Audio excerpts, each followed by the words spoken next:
اعوذ باللہ من الشیطان الرجیم بسم اللہ الرحمن الرحیم ان الذین بے شک وہ لوگ یکتمون جو چھپاتے ہیں ما انزلنا جو نازل کیا ہم نے من البینات واضح نشانیاں والہدا اور ہدایت من بعد اس کے ما بیّناہ جو بیان کیا ہم نے اس کو للناسی لوگوں کے لیے فی الکتابی کتاب میں اولئک وہی لوگ ہیں یلعنہم اللہ لعنت کرتے ہیں ان پر اللہ تعالیٰ ویلعنہم اور لعنت کرتے ہیں ان پر لائنون لعنت کرنے والے الا الذین ما سوائے ان لوگوں کے تابو جنہوں نے توبہ کی واصلحوا اور اصلاح کی وبینوا اور بیان کیا فاولئک پس وہی لوگ ہیں اتوبو میں توبہ قبول کرتا ہوں علیہم ان کی وانا اور میں تواب توبہ قبول کرنے والا رحیم رحم فرمانے والا ہوں ان الذین بے شک وہ لوگ کفروا جنہوں نے کفر کیا وماتوا اور وہ مر گئے وہم کفار اس حال میں کہ وہ کافر تھے اولئک وہی لوگ ہیں علیہم اوپر ان کے لعنت اللہ لعنت ہے اللہ تعالیٰ کی والملائکتی اور تمام فرشتوں کی والناسی اجمعین اور تمام لوگوں کی خالدین رہنے والے ہوں گے فیہا اس میں لا نہیں یخفف ہلکا کیا جائے گا عنہم ان سے عذاب ولا اور نہ ہم وہ ینظرون ڈیل دیے جائیں گے وَإِلَٰهُكُمْ اور معبود تمہارا الہ معبود ہے واحد ایک ہی لا الہ نہیں کوئی معبود الا اللہ سوائے اللہ تعالیٰ کے ہوا وہ الرحمن بڑا مہربان الرحیم نہایت رحم فرمانے والا ہے انا بے شک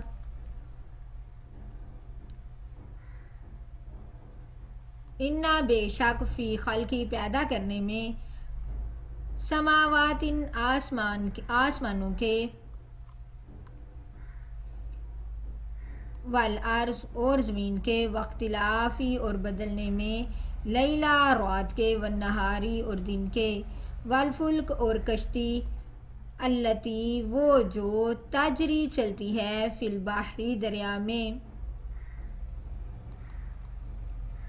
بیما ساتھ اس کے ینفع الناس جو نفع دیتی ہے لوگوں کو وما انزل اللہ اور جو نازل کیا اللہ تعالیٰ نے من السماء آسمان سے من ماء ان پانی فاحیا پس زندہ کیا بھی ساتھ اس کے ارض زمین کو بعد موتہا اس کے بنجر ہونے کے بعد وبسا اور پھیلائے فیہما اس میں من کل دابۃ ہر طرح کے جاندار و تصریفی اور چلانے میں رہاہی ہواؤں کے وسحابی اور بادلوں کے مسخری جو مسخر ہیں بین السمائی درمیان آسمان کے والارض اور زمین کے لآیات البتہ نشانیاں ہیں لقوم اس قوم کے لیے یعقلون جو عقل رکھتی ہے بسم اللہ الرحمن الرحیم اللہ تعالیٰ اس آیت مبارکہ میں فرما رہے ہیں کہ بے شک وہ لوگ جو چھپاتے ہیں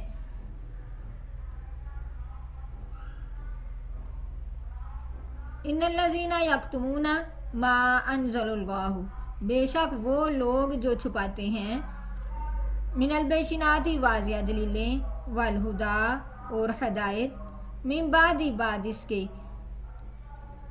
جب بیان کر دیا ہم نے اس کو لوگوں کے لیے کتاب میں اولئک وہی لوگ ہیں یلعنہم اللہ کے لعنت کرتے ہیں ان پر اللہ تعالیٰ ویلعنہم اللاعنون اور لعنت کرتے ہیں ان پر لعنت کرنے والے اب اس آیت مبارکہ میں اللہ تعالیٰ فرما رہے ہیں کہ جو چیز اللہ تعالیٰ نے قرآن مجید میں نازل کر دی یا پہلی کتابوں میں جیسا کہ نازل کی گئی تھی تو اس میں آخری نبی کی بشارت تھی اور ان کی نشانیاں تھیں، لیکن یہودوں عیسائیوں نے یعنی اہل کتاب نے اس بات کو چھپایا. تو اللہ تعالیٰ فرما رہے ہیں کہ جو لوگ اس چیز کو چھپاتے ہیں جو ہم نے نازل کی واضح دلیلیں یا ہدایت جو ہم نے ان کو لوگوں کے لیے بیان کیا کتاب میں تو وہ چیز چھپائیں تو وہی لوگ ہیں، ان پر اللہ تعالیٰ لعنت کرتے ہیں. اور جو بھی دنیا میں جس جگہ بھی لعنت ہوتی ہے، کوئی بھی لعنت کرے تو وہ ساری لعنت بھی ان لوگوں پر جاتی ہے. جس علم کے اظہار کو جو ہے جس علم کا اظہار کرنا اور پھیلانا ضروری ہو اس کا چھپانا حرام ہے. نبی کریم صلی اللہ تعالی علیہ وسلم نے فرمایا، جو شخص دین کے کسی حکم کا علم رکھتا ہے اور اس سے وہ حکم دریافت کیا جائے، اگر وہ اس کو چھپائے گا تو قیامت کے روز اس کے منہ میں اللہ تعالیٰ آگ کی لگام ڈالیں گے.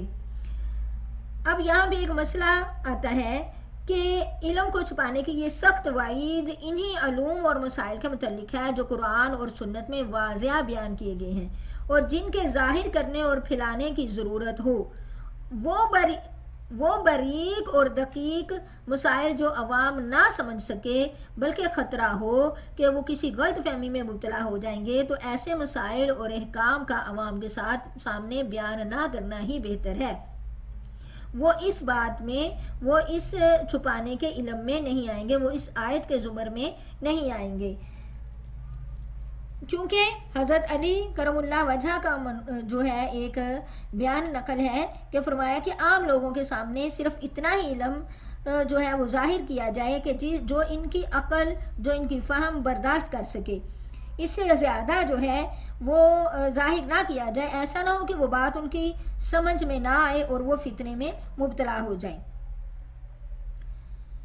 آگے ہے کہ ایسے لوگ اللہ تعالیٰ فرما رہے ہیں، ان الذین بے شک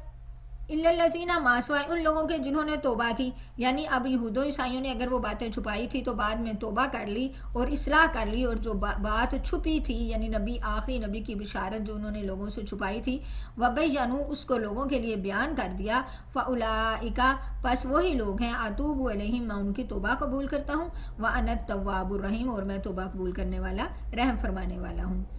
آگے آ رہی ہے بات، ان الذین کافروا بے شک وہ لوگ جنہوں نے کفر کیا، وہ ماتوا اور وہ مر گئے اس حال میں کہ وہ کافر ہی تھے، وماتوا اور وہ مر گئے اس حال میں کہ وہ کافر ہی تھے، اولئک وہی لوگ ہیں، علیہم لعنت اللہ اوپر ان کے لعنت ہے اللہ تعالیٰ کی، والملائکتی اور فرشتوں کی، والناسی اور تمام لوگوں کی، خالدین فیہا وہ رہنے والے ہوں گے اس لعنت میں، لا یخفف عنہم العذاب اور ان سے عذاب بھی ہلکا نہیں کیا جائے گا، ولا ہم ینظرون اور نہ ہی وہ ڈھیل دیے جائیں گے. اب یہاں بھی ہم کسی کو یہاں بھی ہے کہ جو لوگ بغیر توبہ کے مر گئے اور وہ کفر کی حالت میں ہی مر گئے، ان کو توبہ کرنے کا موقع نہ ملا تو ان سے نہ عذاب کو ہلکا کیا جائے گا اور نہ ہی کسی قسم کی جو ہے ان کو ڈھیل دی جائے گی. آگے اللہ تعالیٰ فرما رہے ہیں، وَإِلَٰهُكُمْ إِلَٰهٌ وَاحِدٌ وَإِلَٰهُكُمْ معبود تمہارا الہ واحد معبود ہے ایک ہی، لا الہ نہیں کوئی معبود الا ہوا مگر وہی جو بڑا رحمان اور رحیم ہے. اللہ تعالیٰ اپنی ذات میں، اللہ تعالیٰ اپنی صفات میں اکیلا ہے. اللہ تعالیٰ کوئی توحید مختلف طریقوں سے ثابت کی گئی ہے، مثلا وہ ایک ہے، یعنی کائنات میں اس کی مثل کا، اس کی نظیر کا کوئی نہیں، نہ ہی اس کا کوئی ہمسر اور برابر ہے، اس لیے صرف وہ اس بات کے مستحق ہے کہ اس کو واحد کہا جائے. دوسرا یہ کہ وہ عبادت کا استحقاق صرف اللہ تعالیٰ رکھتا ہے، کوئی اور اس کے علاوہ عبادت کا مستحق نہیں. تیسرا یہ کہ ذی اجزاء اس کی نہیں ہے، وہ اجزاء اور اعضاء سے پاک ہے اور نہ ہی اس کی تقسیم ہو سکتی ہے. چوتھا یہ کہ وہ اپنے وجود میں ازل سے ہے اور ابد تک رہے گا اور موجود ہے، جبکہ کوئی چیز نہ ازل سے ہے اور نہ وہ اب تک رہے گی. اس لیے صرف وہی اس بات کا مستحق ہے کہ اس کو واحد کہا جائے. توحید کی تمام مثالیں اللہ پہ ثابت ہوتی ہیں. اس کے بعد اللہ تعالیٰ اپنی توحید کو ثابت کر رہے ہیں کہ انا فی خلق السماوات کہ بے شک پیدا کرنے میں آسمانوں کے، والارض اور زمین کے، یہ سارے وقت اختلافی اور بدلنے میں رات کے اور دن کے، اور کشتی وہ جو چلتی ہے دریا میں، وہ جو نفع دیتی ہے لوگوں کو، اور ساتھ اس کے جو نازل کیا اللہ تعالیٰ نے آسمان سے پانی پھر زندہ کیا. یعنی یہ ساری آیات اللہ تعالیٰ کی توحید کی نشانی ہے کہ کس طرح پانی پر وہ کشتیوں کو چلاتا ہے. یہ قدرت کی بہت بڑی نشانی ہے. کہ پانی کو اللہ تعالیٰ نے ایسا جو مادہ سیال، ایسا سیال بنا دیا کہ باریک اور نرم ہونے کے باوجود بھی اس کے اوپر لاکھوں من وزن کے جہاز اور بہت بڑا وزن لے کر مشرق سے مغرب تک، مغرب سے شمال تک، یعنی جس طرف کو ان کو جانا ہوتا ہے چلتے ہیں۔ اور صرف یہی نہیں کہ ان کو چلانے کے لیے ہواؤں کو چلا دیا، پھر اپنی حکمت کے ساتھ ان کے رخ اللہ تعالیٰ بدلتے ہیں۔ یہ سب اللہ کا پتہ ہے۔ ان چیزوں کو پیدا کرنے والا، یہ اللہ کا پتہ بتاتے ہیں کہ ان چیزوں کو پیدا کرنے والا اور چلانے والا کوئی بہت بڑا علیم اور خبیر اور حکیم ہے۔ اگر پانی کا مادہ سیال نہ ہو تو یہ کام نہ ہو سکتا، اور مادہ سیال بھی ہو تو جب تک ہوائیں نہ چلیں جو ان جہازوں کو حرکت میں لاتی ہیں اور جہازوں کا لمبی مسافتیں طے کرنا ممکن نہ ہو۔ کیونکہ قرآن مجید میں ایک اور جگہ آتا ہے کہ اگر اللہ تعالیٰ چاہیں تو ہواؤں کو ٹھہرا دیں، یعنی ساکن کر دیں، اور یہ جہاز سمندر کی پشت پر ایسے ہی کھڑے رہیں۔ اب یہاں بھی آ رہی ہے بیما ینفع الناس۔ اس الفاظ میں اشارہ دیا گیا ہے کہ بحری جہازوں کے ذریعے ایک ملک کا سامان دوسرے ملک تک درآمد برآمد کرنا کس کے اختیار میں؟ یہ وہ اس طریقے سے ممکن ہے کہ عام انسانوں کے جب ایک ملک سے سامان دوسرے ملک میں جایا جاتا ہے تو اتنا منوں کے اعتبار سے، ٹنوں کے اعتبار سے وہ عام صورت میں لے جانا ناممکن تھا، اور اس سے انسان کو بے شمار فائدے ہوتے ہیں، اور یہ ہر زمانے میں ہر ملک میں نئی صورتیں پیدا کرتے ہیں۔ اس طرح اللہ تعالیٰ فرما رہے ہیں کہ آسمان سے پانی کو قطرہ کر کے اس نے نازل کیا، اس سے قطرہ کر کے نازل کرنے سے اس سے کسی چیز کو نقصان نہ پہنچے۔ اگر سیلاب کی طرح پانی آتا تو کوئی آدمی، جانور،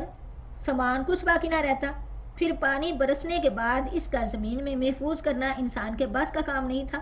اگر کہہ دیا جاتا کہ 6 مہینے کے پانی کو اپنا ہر شخص جو ہے وہ محفوظ کر لے تو یہ انسان کے بس کی بات نہیں تھی۔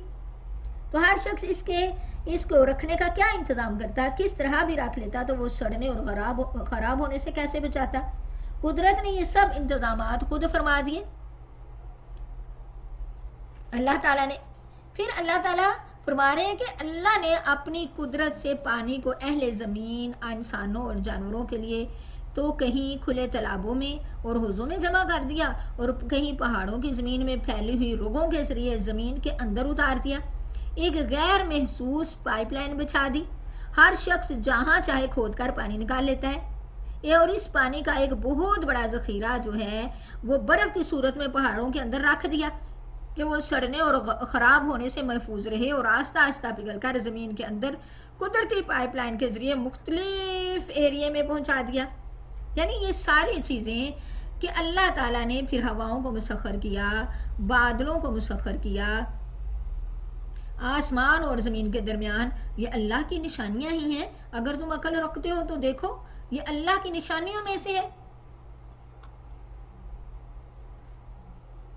یہ ساری اللہ تعالیٰ کی، بادلوں کے درمیان ہوا کو مسخر کر دینا، یہ ساری اللہ تعالیٰ کی توحید کو، اللہ کی نشانیوں کو بیان کرتے ہیں۔ یہ کس کے لیے؟ ان قوم کے لیے جو عقل رکھتے ہیں۔